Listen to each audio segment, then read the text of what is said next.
ಓಂ ಶಾಂತಿ. ನಾವೆಲ್ಲ ಆತ್ಮರು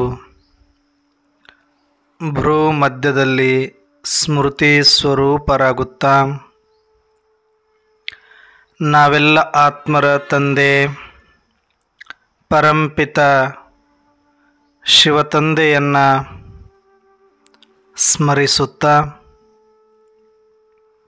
ಪ್ರಜಾಪಿತ ಬ್ರಹ್ಮ ಜಗದಂಬಾ ಸರಸ್ವತಿ ಮಮ್ಮಾರವರನ್ನು ಧ್ಯಾನಿಸುತ್ತಾ ಪ್ರತಿದಿನದಂತೆ ಈ ದಿನವೂ ಸಹ ದಿನಾಂಕ 1/5/2024 ಸಾಕಾರ ಮುರಳಿ ಚಿಂತನೆಯಲ್ಲಿ ಭಾಗವಹಿಸಿರುವ ನನ್ನೆಲ್ಲ ಸಹೋದರಾತ್ಮರಿಗೆ ಆತ್ಮೀಯವಾದ ಸ್ವಾಗತ ಸುಸ್ವಾಗತ.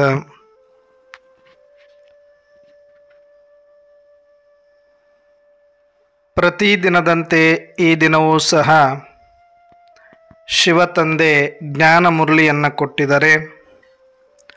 ಆ ಜ್ಞಾನ ಮುರಳಿಯಲ್ಲಿ ಅನೇಕವಾದ ಗಹನ ವಿಚಾರಗಳನ್ನು ನಮಗೆ ತಿಳಿಸಿದ್ದಾರೆ.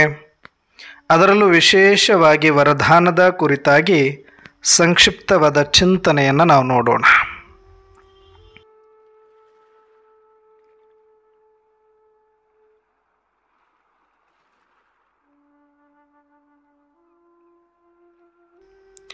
ಈ ದಿನದ ವರದಾನವಿದೆ: ಹದ್ದಿನ ವನಪು ವಯ್ಯಾರಗಳನ್ನು ಬಿಟ್ಟು ಆತ್ಮೀಯ ಅಭಿಮಾನಿಯಾಗುವಂತಹ ಪ್ರೀತ ಬುದ್ಧಿ ಭವ ಅಂತ ವರದಾನ ಕೊಟ್ಟಿದ್ದಾರೆ. ಇಷ್ಟೇ ಇಲ್ಲಿ ಮುಖ್ಯವಾಗಿ ನಾವು ಯಾವುದನ್ನು ಬಿಡಬೇಕು, ಯಾವುದನ್ನು ಹಿಡಿಬೇಕು, ಯಾವುದರ ಪ್ರೀತಿಯಲ್ಲಿ ಇರಬೇಕು, ಯಾವುದನ್ನು ದೂರ ಸರಿಸಬೇಕು ಅನ್ನುವಂಥದ್ದನ್ನು ಈ ಒಂದು ವರದಾನದ ಮೂಲಕ ನಮಗೆ ಬಾಬಾರವರು ಒಂದು ಎಚ್ಚರಿಕೆಯನ್ನೂ ಕೊಟ್ಟಿದ್ದಾರೆ, ಒಂದು ಮಾರ್ಗದರ್ಶನವನ್ನು ಕೂಡ ಮಾಡಿದ್ದಾರೆ. ಹಾಗಾಗಿ ಇವತ್ತು ಬಾಬಾರವರು ತಿಳಿಸ್ತಾ ಇದ್ದಾರೆ, ಹದ್ದಿನ ವನಪು ವಯ್ಯಾರಗಳನ್ನು ಬಿಟ್ಟು ಆತ್ಮೀಯ ಅಭಿಮಾನಿ ಆಗುವಂತಹ ಪ್ರೀತ ಬುದ್ಧಿ ಭವ. ನೋಡು, ಹದ್ದು ಅಂತಂದರೆ ಯಾವುದಿಲ್ಲಿ?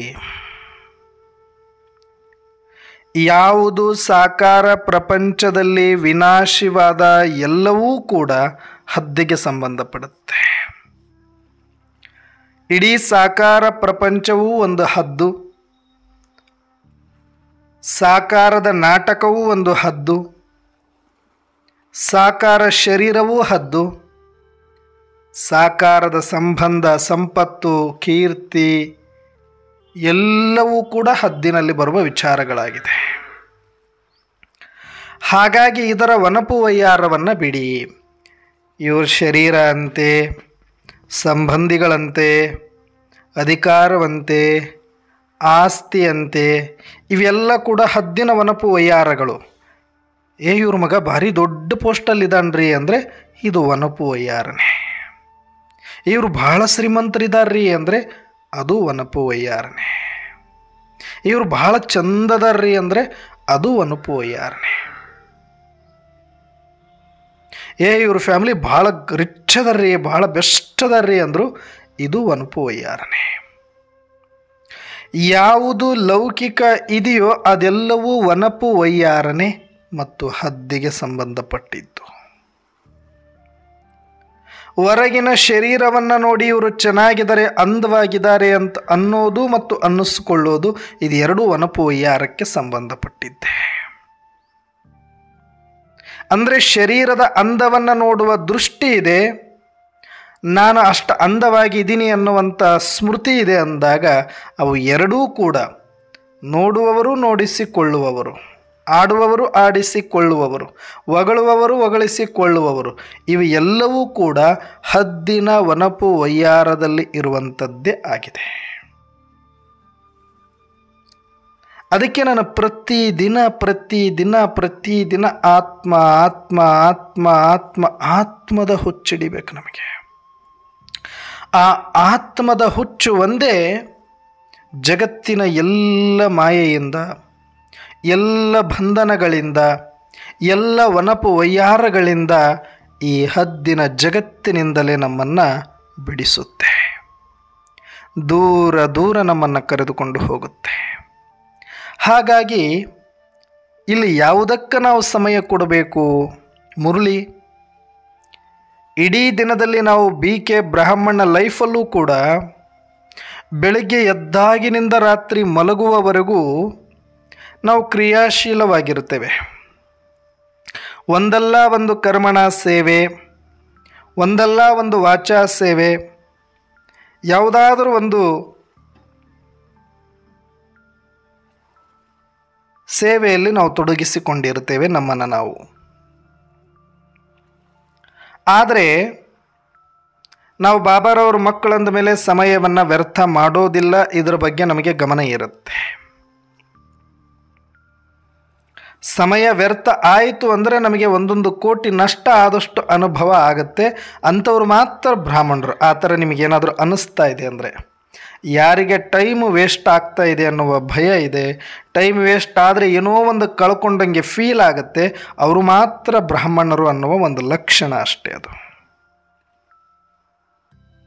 ಹಾಗೆ ನಾವೆಲ್ಲ ಬ್ರಾಹ್ಮಣ ಆತ್ಮರೂ ಸಹ ಪ್ರಜಾಪಿತ ಬ್ರಹ್ಮನ ಅನುಯಾಯಿಗಳು ನಾವು ಯಾರೆಲ್ಲ ಇದ್ದೇವೆ, ಶ್ರೀಮತದಂತೆ ನಮ್ಮ ಜೀವನವನ್ನು ಮಾಡಿಕೊಳ್ತಾ ಇದ್ದೇವೆ. ನಾವೆಲ್ಲರೂ ಕೂಡ ಬೆಳಗ್ಗೆ ಎದ್ದಾಗಿನಿಂದ ರಾತ್ರಿ ಮಲಗುವವರೆಗೂ ನಮ್ಮ ಸಮಯವನ್ನು ವ್ಯರ್ಥ ಮಾಡದೆ ಅದನ್ನು ಸದುಪಯೋಗಪಡಿಸಿಕೊಳ್ಳುವುದೇ ನಮ್ಮ ಮುಂದಿರುವಂತಹ ಪುರುಷಾರ್ಥ ಮತ್ತು ಚಾಲೆಂಜ್. ಹಾಗಾಗಿ ನಾವೆಲ್ಲರೂ ಕೂಡ ಒಂದು ಶೆಡ್ಯೂಲನ್ನು ಹಾಕ್ಕೊಂಡಿರ್ತೀವಿ. ಆ ಶೆಡ್ಯೂಲ್ ಅನುಸಾರವಾಗಿ ನಮ್ಮ ಜೀವನ ನಡೀತಾ ಹೋಗುತ್ತೆ. ಬೆಳಗ್ಗೆ 2:30-3 ಗಂಟೆಯಿಂದ ಆರಂಭವಾದ ದಿನ ರಾತ್ರಿ 8 ಗಂಟೆ 9 ಗಂಟೆವರೆಗೂ ಕೂಡ ಒಂದು ಸಿಸ್ಟಮೆಟಿಕ್ ಆಗಿ ಟೈಮ್ ಟು ಟೈಮ್ ಏನು ನಡೀಬೇಕು ಅದೆಲ್ಲವೂ ಕೂಡ ನಡೆಯುತ್ತೆ.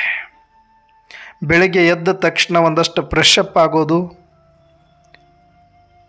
ಅಮೃತ ವೇಳ ಯೋಗ ಮಾಡೋದು, ಅದಾದ ಮೇಲೆ ಜ್ಞಾನ ಮುರಳಿಯನ್ನು ಕೇಳೋದು, ಅದಾದ ಮೇಲೆ ನಿತ್ಯ ಕರ್ಮಗಳ ಜೊತೆಗೆ ಒಂದಷ್ಟು ಪ್ರಿಪೇರೇಷನ್ ಏನೆಲ್ಲ ಇಡೀ ದಿನಕ್ಕಾಗಿ ನಾವು ಮಾಡಿಕೊಳ್ಬೇಕಾಗಿದೆ ಅದನ್ನು ಮಾಡಿಕೊಳ್ಳೋದು,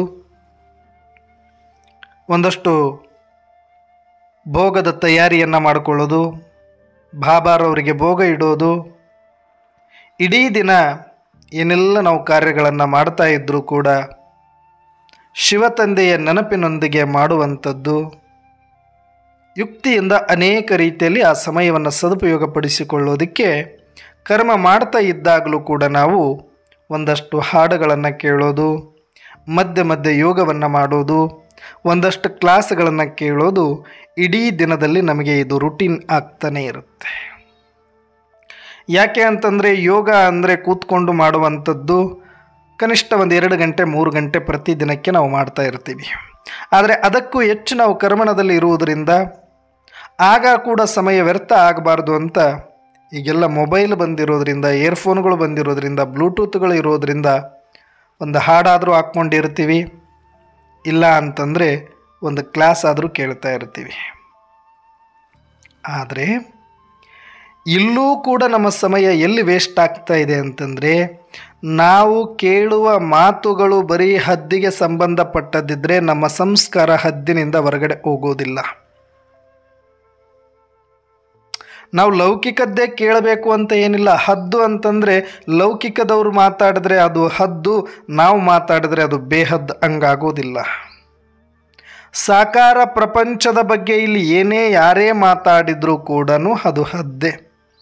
ನೀವು ಸತ್ಯುಗದ ಬಗ್ಗೆ ಮಾತಾಡಿದರೂ ಹದ್ದೇ, ಕಲಿಯುಗದ ಬಗ್ಗೆ ಮಾತಾಡಿದರೂ ಹದ್ದೇ. ಸತ್ಯುಗದ ಶರೀರದ ಬಗ್ಗೆ ಮಾತಾಡಿದರೂ ಹದ್ದೇ, ಈ ಕಲಿಯುಗದ ಶರೀರದ ಬಗ್ಗೆ ಮಾತಾಡಿದರೂ ಹದ್ದೇ.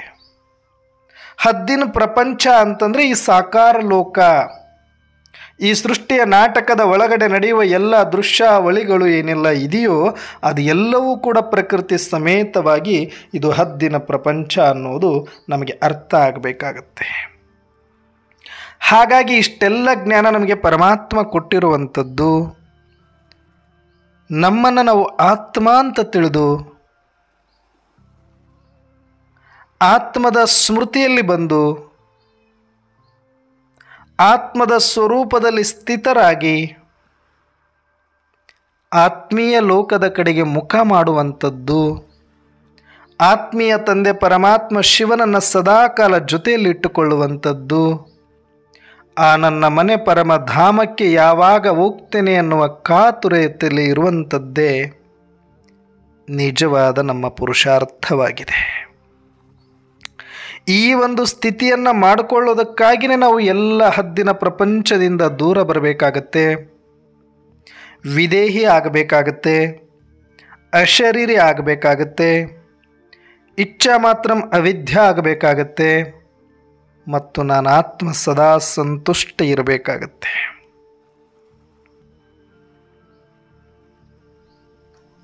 ಅಂದರೆ ಯಾವುದನ್ನು ಹಿಡ್ಕೊಳ್ತೀವಿ, ಈಗ ನೋಡಿ ಮನಸ್ಸಿದೆ, ಮನಸ್ಸು ಒಂದು ಸಮಯಕ್ಕೆ ಒಂದನ್ನು ಮಾತ್ರ ಅನುಭವ ಮಾಡುತ್ತೆ.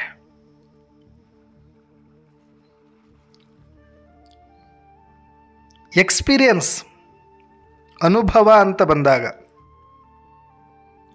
ನೀವು ಆ ಮನಸ್ಸನ್ನು ಸತ್ಯುಗದ ಜೊತೆ ಜೋಡಿಸಿ ಸತ್ಯುಗದ ದೃಶ್ಯಾವಳಿಗಳನ್ನೇ ಬುದ್ಧಿ ತೋರಿಸ್ತಾ ಹೋಗುತ್ತೆ, ಮನಸ್ಸು ವಿಚಾರಿಸುತ್ತಾ ಹೋಗುತ್ತೆ, ಸಂಸ್ಕಾರ ಅದನ್ನು ಚಿತ್ರೀಕರಿಸ್ತಾ ನಮ್ಮ ಕಣ್ಣು ಮುಂದೆ ಅನುಭವ ಮಾಡಿಸ್ತಾ ಹೋಗುತ್ತೆ.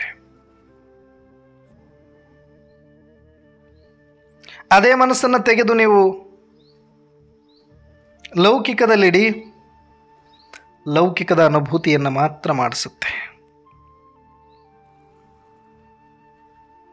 ಆದರೆ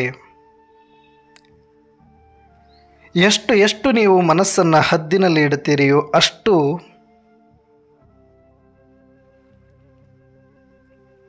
ಅದು ಹದ್ದಿನ ಅನುಭೂತಿಯನ್ನೇ ಮಾಡಿಸ್ತಾ ಇರುತ್ತೆ.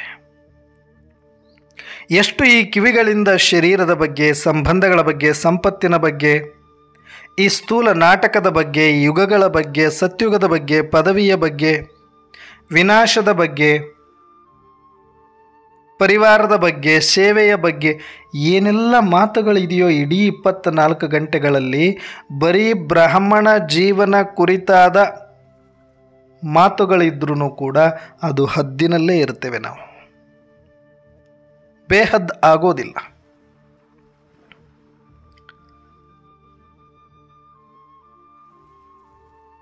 ಹಾಗಾಗಿ ಬ್ಯಾಲೆನ್ಸ್ ಅಂತೂ ನಾವು ಮಾಡಲೇಬೇಕು. ಬ್ರಾಹ್ಮಣರಾದ ಮೇಲೆ ನಾವು ಸೇವೆ ಮಾಡಲೇಬೇಕಾಗತ್ತೆ, ಪರಿವಾರದ ಜೊತೆ ಇರಲೇಬೇಕಾಗತ್ತೆ, ಒಂದಷ್ಟು ನಿಯಮಗಳನ್ನು ನಾವು ಪಾಲಿಸಲೇಬೇಕಾಗತ್ತೆ.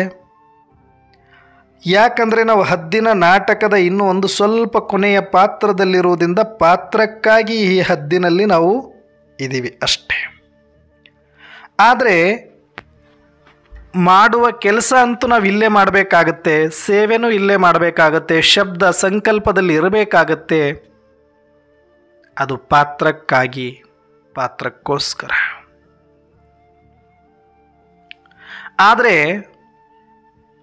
ನಮ್ಮ ಸ್ಮೃತಿ ಬೇಹದ್ದಿನಲ್ಲಿ ಇಡೋದಕ್ಕೆ ಇದು ಯಾವುದು ಕೂಡ ಅಡ್ಡಿ ಆಗೋದಿಲ್ಲ.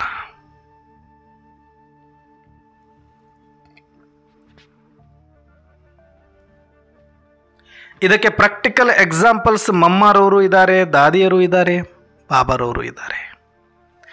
ಎಷ್ಟು ನಿಮ್ಮ ಸ್ಮೃತಿಯನ್ನು ಆತ್ಮಯ ಒಂದು ತಿಳಿದು ಪರಮಾತ್ಮನಲ್ಲಿ ಪರಮಧಾಮದಲ್ಲಿ ನೆಲೆಯಲ್ಲಿ ಇಡ್ತೀರಿ ಅಷ್ಟು ನಿರಾಳ ಆಗಿರ್ತೀರಿ, ಹಗುರ ಆಗಿರ್ತೀರಿ, ಸದಾ ಚೈತನ್ಯವಾಗಿರ್ತೀರಿ.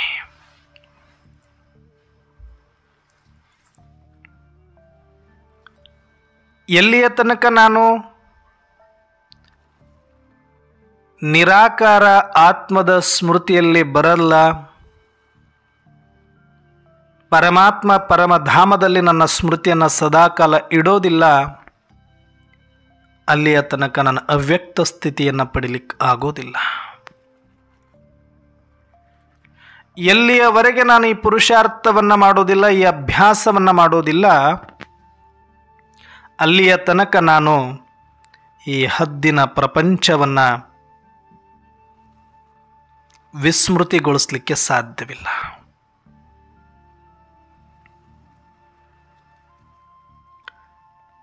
ಈ ಹದ್ದಿನ ಪ್ರಪಂಚದಿಂದ ನಾವು ಕಂಪ್ಲೀಟ್ ಆಗಿ ಬುದ್ಧಿಯನ್ನು ತೆಗಿರಿ ಅಂತ ಬಾಬರವರು ಹೇಳ್ತಾರೆ.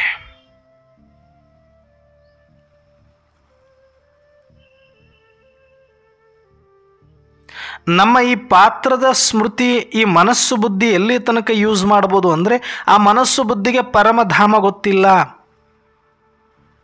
ಪರಮಾತ್ಮ ಗೊತ್ತಿಲ್ಲ,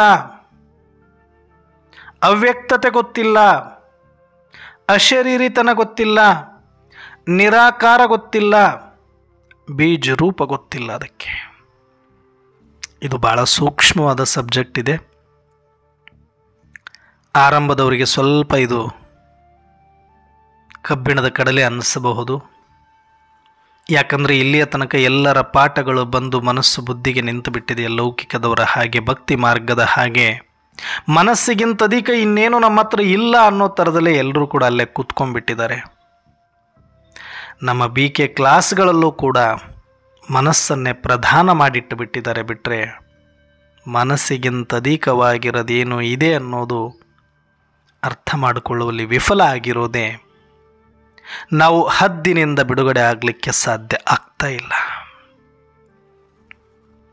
ಇವತ್ತು ಸ್ವಲ್ಪ ಡೀಪಾಗಿ ಮುಂದುವರಿದ ಪಾಠವನ್ನು, ಯೂನಿವರ್ಸಿಟಿಯ ಪಾಠವನ್ನು, ಅಂತಿಮ ಸಮಯದ ಪಾಠವನ್ನು ನಿಮಗೆ ಅರ್ಥ ಮಾಡಿಸ್ಲಿಕ್ಕೆ ಪ್ರಯತ್ನ ಪಡ್ತೀನಿ. ತಾವು ಕೂಡ ಅದನ್ನು ಬಹಳ ಗಂಭೀರವಾಗಿ, ಆಳವಾಗಿ, ಯಥಾರ್ಥವಾಗಿ ಆಲೋಚನೆಯಲ್ಲಿ ಇದ್ದರೆ, ಬಹಳ ಸೂಕ್ಷ್ಮವಾಗಿ ನೀವು ಕೇಳಿದರೆ ಬಹುಶಃ ನಿಮಗಿದು ಅರ್ಥ ಆಗ್ಬೋದು ಇವತ್ತು ಅಂತ ನಾನು ಅಂದ್ಕೊಳ್ತೀನಿ. ಸಾಕಷ್ಟು ಬಾರಿ ನನ್ನ ಕ್ಲಾಸ್ಗಳಲ್ಲಿ ಸ್ವಲ್ಪ ಸ್ವಲ್ಪ ಕ್ಲಾರಿಟಿ ಕೊಡ್ತಾ ಬಂದಿದ್ದೇನೆ ಇದರ ಬಗ್ಗೆ. ಆದರೆ ಅಷ್ಟು ಡೀಪಾಗಿ ನೀವು ಅರ್ಥ ಮಾಡಿಕೊಳ್ಬೇಕು ಅಂದರೆ ಸ್ವಲ್ಪ ನಿರಾಕಾರದ ಕ್ಲಾಸ್ಗಳನ್ನು ನೀವು ಕೇಳಿರಬೇಕಾಗತ್ತೆ. ನಿರಾಕಾರದಲ್ಲೇ ನೀವು ಆಸಕ್ತಿ ಉಳ್ಳವರಾಗಿರಬೇಕಾಗತ್ತೆ. ನಿಮಗೆ ಬೇಹದ್ದು ಇಷ್ಟ ಆಗಿರಬೇಕಾಗತ್ತೆ. ಅವ್ಯಕ್ತ, ಬೀಜ, ಸತ್ಯ, ಸಾರ, ಇದು ಯಾರಿಗೆ ಆಸಕ್ತಿ ಇರುತ್ತೆ ಅಂದರೆ, ಕೋಟಿಯಲ್ಲಿ ಕೆಲವರಲ್ಲಿ ಕೆಲವರಿಗೆ ಈ ಆಸಕ್ತಿ ಇರುತ್ತೆ. ಅಂಥವರಿಗೆ ಈ ಕ್ಲಾಸ್ ತುಂಬ ಚೆನ್ನಾಗಿ ಅರ್ಥ ಆಗುತ್ತೆ ಅಂತ ನಾನು ಭಾವಿಸಿದ್ದೀನಿ. ಯಾರು ಜಾಸ್ತಿ ಮನಸ್ಸನ್ನು ಅಧಿಕವಾಗಿ ಹಚ್ಕೊಂಡು ಬಿಟ್ಟಿದ್ದಾರೆ, ಮನಸ್ಸಿನಿಂದಲೇ ಎಲ್ಲ, ಸಂಕಲ್ಪದಿಂದಲೇ ಎಲ್ಲ ಅಂತ ಕೂತ್ಕೊಂಡ್ಬಿಟ್ಟಿದ್ದಾರೆ, ಬಹುಶಃ ಅವರಿಗೆ ಈ ಪಾಠ ಅಷ್ಟು ರುಚಿಸೋದು ಇಲ್ಲ, ಅವರಿಗೆ ಅದು ಅರ್ಥನೂ ಆಗಲ್ಲ ಅಂತ ನಾನು ಅಂದ್ಕೊಂಡಿದ್ದೀನಿ. ಇಲ್ಲ, ಅವ್ರಿಗೂ ಕೂಡ ಸತ್ಯನೇ ಬೇಕು. ಯಾವುದು ಎಷ್ಟೇ ಕೇಳಿದ್ರೂ ಕೂಡ ಸತ್ಯವನ್ನು ನಾವು ಅರ್ಥ ಮಾಡಿಕೊಂಡ್ರೆ ನಾವು ನೆಕ್ಸ್ಟ್ ಲೆವೆಲ್ಗೆ ಬರಲಿಕ್ಕೆ ರೆಡಿ ಇದ್ದೀವಿ ಅನ್ನೋಂಥವ್ರಿಗೂ ಕೂಡ ಇದು ಅರ್ಥ ಆಗಬಹುದು. ಆದರೆ ಈಗಾಗಲೇ ನಾನು ತಿಳ್ಕೊಂಡಿರೋದೇ ಸತ್ಯ, ನಾನು ಕೇಳಿರೋದೇ ಸತ್ಯ, ಅವರೆಲ್ಲ ಹೇಳ್ಬಿಟ್ಟಿದ್ದಾರೆ, ಇವರೆಲ್ಲ ಹೇಳ್ಬಿಟ್ಟಿದ್ದಾರೆ ಅಂತ ತಮ್ಮನ್ನು ತಾವು ಯಾರಿಗೋ ಮಾರ್ಕೊಂಡು ಬಿಟ್ಟು ಸತ್ಯ ಯಾವುದು ಅನ್ನುವ ಸಂಶೋಧನೆಯ ಒಳಗಡೆ ಹೋಗದೆ ಬರೀ ಸ್ಪೂನ್ ಫೀಡರ್ ಆಗಿದ್ದರೆ, ಬರೀ ಯಾರೋ ಕೊಟ್ಟಿರೋ ಸ್ಪೂನಿಂದ ತಿಂದು ತಿಂದು ಅಭ್ಯಾಸ ಇರೋರಿಗೆ, ಬುದ್ಧಿಯನ್ನು ಬಳಸದೇ ಇರೋರಿಗೆ, ವಿಚಾರ ಸಾಗರ ಮಂಥನ ಮಾಡದೇ ಇರೋರಿಗೆ ಈ ಸತ್ಯದ ಆಳ ಅವರಿಗೆ ಅರ್ಥ ಆಗೋದು ಸ್ವಲ್ಪ ಕಷ್ಟ ಆಗುತ್ತೆ. ಯಾಕಂದರೆ ಆ ಜಾಗ ಬಿಟ್ಟು ಅವ್ರ ಮೇಲೆ ಬರೋದೇ ಇಲ್ಲ. ಅಷ್ಟರಲ್ಲೇ ಎಲ್ಲ ಗೊತ್ತು ಅಂತ ಕೂತ್ಕೊಂಡ್ಬಿಟ್ಟಿರ್ತಾರೆ. ಅದಕ್ಕೆ ಸ್ವಲ್ಪ ಪ್ರಯತ್ನ ಪಡಿ. ಯಾಕಂದರೆ ಇಲ್ಲಿ ತನಕ ನೀವೇನೆಲ್ಲ ಕೇಳ್ತಾ ಬಂದಿದ್ದೀರಿ ಅದೆಲ್ಲವೂ ಭಕ್ತಿ ಮಾರ್ಗದಲ್ಲಿ ಹಾಗೆ ಹೋಗಿದೆ. ಸಂಕಲ್ಪ ಸಿದ್ಧಿ ಪವಾಡಗಳನ್ನು ಮಾಡಿ ಬೇಕಾದಷ್ಟು ಪವಾಡ ಪುರುಷರು, ಮಹಾತ್ಮರು, ಸಂತರು, ಶರಣರು ಅವರು ಹೇಳಿದ ತಕ್ಷಣ ಬರಡು ಹೆಮ್ಮೆ ಕೂಡ ಹಯನ ಮಾಡಿರೋದು ಇದೆ. ಮಕ್ಕಳಿಲ್ಲದವರಿಗೆ ಮಕ್ಕಳಾಗಿರೋದು ಇದೆ. ಕಾಯಿ ಇರೋದು ಹಣ್ಣಾಗಿರೋದು ಇದೆ. ವಿಷವು ಕೂಡ ಅಮೃತ ಆಗಿರೋದು. ಇವೆಲ್ಲ ಸಾಕಷ್ಟು ಇತಿಹಾಸದಲ್ಲಿ ಬಂದು ಹೋಗಿದೆ. ಸಂಕಲ್ಪ ಸಿದ್ಧಿ ಅನ್ನುವಂಥದ್ದು ಇವತ್ತೇನು ಹೊಸದಲ್ಲ. 2500 ವರ್ಷ ಪೂರ್ತಿ ಸತ್ಯುಗದಲ್ಲಿ ಇರುವಂಥದ್ದು ಮತ್ತು ದ್ವಾಪರದಲ್ಲಿ ಒಂದಷ್ಟು ಮಧ್ಯದಲ್ಲಿ ಅವರಿಂದ ಇವರಿಂದ ಬಂದು ಹೋಗಿರುವಂಥದ್ದು. ಆದರೆ ಅವರೆಲ್ಲರಿಗಿಂತ ಶ್ರೇಷ್ಠ ಈ ಸಂಗಮ ಯುಗ. ಇಲ್ಲಿ ಮನಸ್ಸಿಗಿಂತ ಮಿಗಿಲಾದದ್ದನ್ನು ಬಳಸಿಕೊಂಡ್ರೆ ನಾವು ಮಿಗಿಲಾದ ಅನುಭೂತಿಯನ್ನು ಮಾಡಲಿಕ್ಕೆ ಸಾಧ್ಯ. ನಮ್ಮ ಸರ್ವಶಕ್ತಿ ಮನಸ್ಸಿನಿಂದ ಅಲ್ಲ, ಸಂಕಲ್ಪದಿಂದ ಅಲ್ಲ. ಅದಕ್ಕೂ ಮೀರಿ ನಾನು ನಿರಾಕಾರ ಆತ್ಮ ಇದ್ದೀನಿ. ಈ ಸ್ಥೂಲ ಶರೀರ, ಸೂಕ್ಷ್ಮ ಶರೀರ ಸ್ಥೂಲ ಇಂದ್ರಿಯಗಳು ಹೇಗೋ ಹಾಗೆ ಸೂಕ್ಷ್ಮ ಇಂದ್ರಿಯಗಳಲ್ಲಿ ಒಂದು ಈ ಮನಸ್ಸು. ಅಷ್ಟು ಬಿಟ್ಟರೆ ಅದಕ್ಕಿಂತ ಏನು ದೊಡ್ಡದಲ್ಲ ಅದು. ಅದಕ್ಕೊಂದು ಲಿಮಿಟೇಷನ್ ಇದೆ. ನಮ್ಮ ಮನಸ್ಸಿಗೆ ಸೂಕ್ಷ್ಮ ಲೋಕದಿಂದ ಈಚೆ ಮಾತ್ರ ಅದರ ಕೆಲಸ ಗೊತ್ತು, ಅದರ ಮೇಲೆ ಅದಕ್ಕೆ ಕೆಲಸ ಗೊತ್ತಿಲ್ಲ, ಅದರ ಮುಂಚೆ ಅದಕ್ಕೆ ಕೆಲಸ ಗೊತ್ತಿಲ್ಲ. ಆಮೇಲೆ ಆ ಮನಸ್ಸು ಬೇಕಾಗಿರುವಂಥದ್ದೇ ಪಾತ್ರಕ್ಕಾಗಿಯೇ ಹೊರತಾಗಿ ಆತ್ಮಕ್ಕಾಗಿ ಅಲ್ಲ. ಆತ್ಮಕ್ಕಾಗಿ ಮನಸ್ಸು ಬೇಕೇ ಇಲ್ಲ. ಯಾಕೆಂದರೆ ಮನಸ್ಸಿನ ಕೆಲಸವೇ ಸಂಕಲ್ಪವನ್ನು ಮಾಡುವಂಥದ್ದು. ಸಂಕಲ್ಪದ ಕೆಲಸವೇ ಅಪ್ರಾಪ್ತಿಯನ್ನು ಪ್ರಾಪ್ತಿ ಮಾಡಿಸುವಂಥದ್ದು.